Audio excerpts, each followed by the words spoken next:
What are some of the hottest areas in the Kansas City metro area? Well, we can't even begin to have that conversation without talking about Prairie Village. I'm here in the Prairie Village Shopping Center, which is one of the many reasons that people love living in PV. There are so many cute boutiques, restaurants, coffee shops, bars, the list goes on.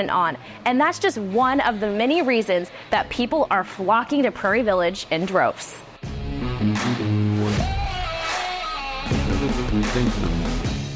One thing I get asked all the time as a real estate agent in the Kansas City metro area is, where is the best place to live? Well, I can't really say that. It's different for everyone, but there is one place that comes to the top of mind very quickly, and that is Prairie Village, Kansas. Prairie Village is a darling suburb of Kansas City, located right in the heart of Johnson County, but just a quick drive to all that downtown KC has to offer. If you want to learn more about Prairie Village, I'm going to tell you all about it here today. But if you're too impatient for that, don't worry. I have a community guide created just for you. Just go to the link in my bio and click to download that to learn more. Until then, let's dive in and learn all about PV. A lot of people around Kansas City call Prairie Village Perfect Village because if you drive down those streets, you'll see why. It is so stinking cute, and that is by design. Prairie Village was one of the first suburbs and really the whole country that was intentionally laid out and designed to be a suburb by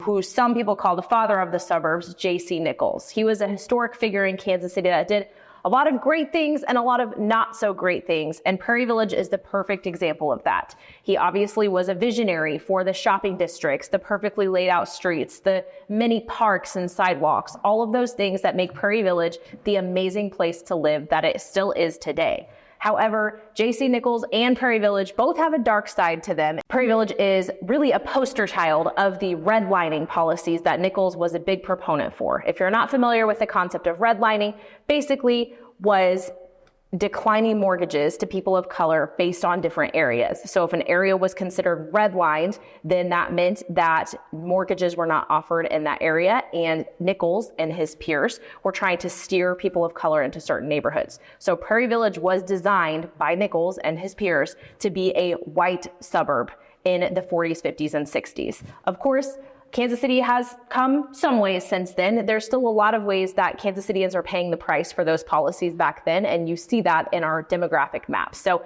you can't talk about the history of Kansas City as a whole or Prairie Village without mentioning that, but it is still today a really competitive place to get into, and of course open for all to live. Because this city was so planned and so thought out, you see a lot of those benefits still today, and one of those is the park system. The parks in Prairie Village are incredible. One of the biggest and best and just kind of the park of Prairie Village is called Meadowbrook Park. This park is about 80 acres, and it has beautiful walking trails, green spaces, of course playgrounds that you think of when you think of a park. It has lakes, and it also has places to eat, enjoy a beverage, enjoy a coffee, hang out, and even some spaces to live, work, and play, all right within Meadowbrook Park. Another amazing space to hang out and enjoy in Prairie Village is Harmon Park and the Prairie Village Pool Complex.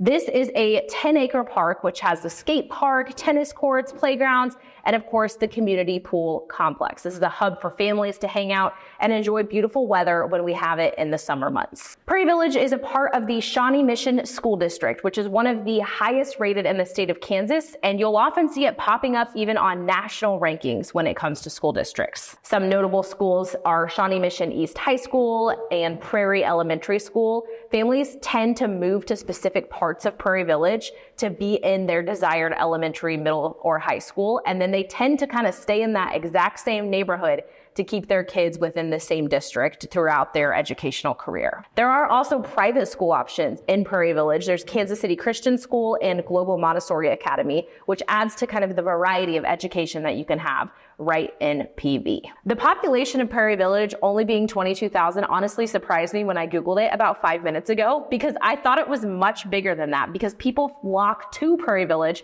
that don't even live there to enjoy all of the amazing shopping that it has to offer. The Village Shopping Center is really kind of the hub of all of the local shopping and restaurants. It has the Café Provence, Tavern in the Village, and the French Market. Super popular for a day of just walking around and taking in different shops and restaurants. There are great restaurants all around PV though.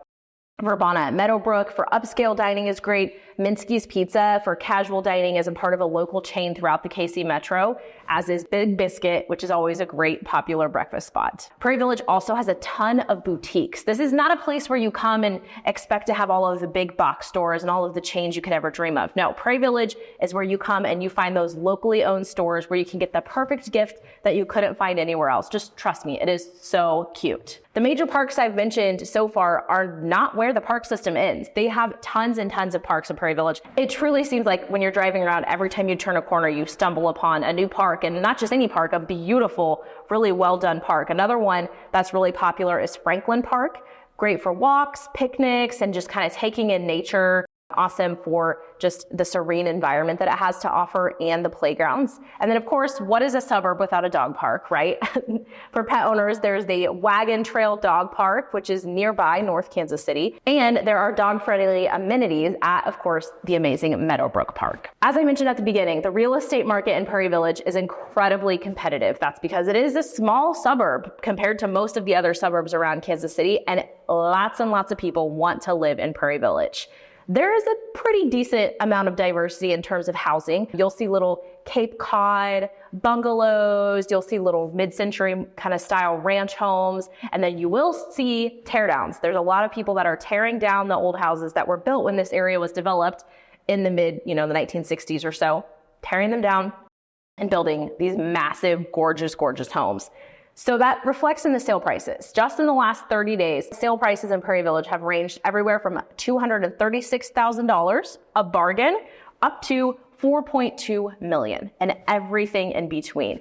The average sale price is in the 700s, and the median sale price is about $455. There is a lot to do in Prairie Village as well. Another reason why people are flocking here in droves and making this real estate market so competitive. They have the Prairie Village Art Fair, which is one of the premier cultural events, not only in Prairie Village and in the metro as a whole. People drive in from all over to take part in that.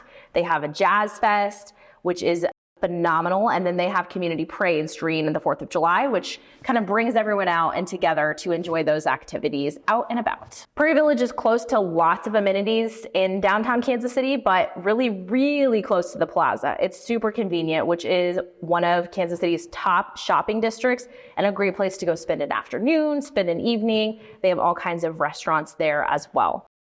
Prairie Village is also really conveniently located to a lot of highway access, especially for the northern part of the city. So easy to get to downtown Kansas City, the rest of Johnson County, KU Medical Center, and the plaza, of course, which we already mentioned. Many people in Prairie Village are involved in faith-based communities. There are a lot of different options there. Many different churches, including the Village Presbyterian Church, which plays a significant role in community engagement. A lot of the churches are really involved in all of the community activities, and you'll see a presence from them out and about. There are a lot of reasons why people call Prairie Village Perfect Village. As you can see, it is just an amazing place to live.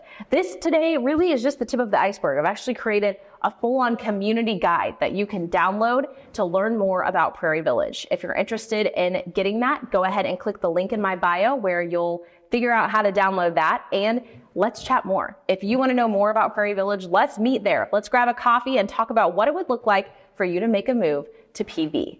Until then, I'll be here on YouTube giving you the scoop on all things Kansas City. See you next time.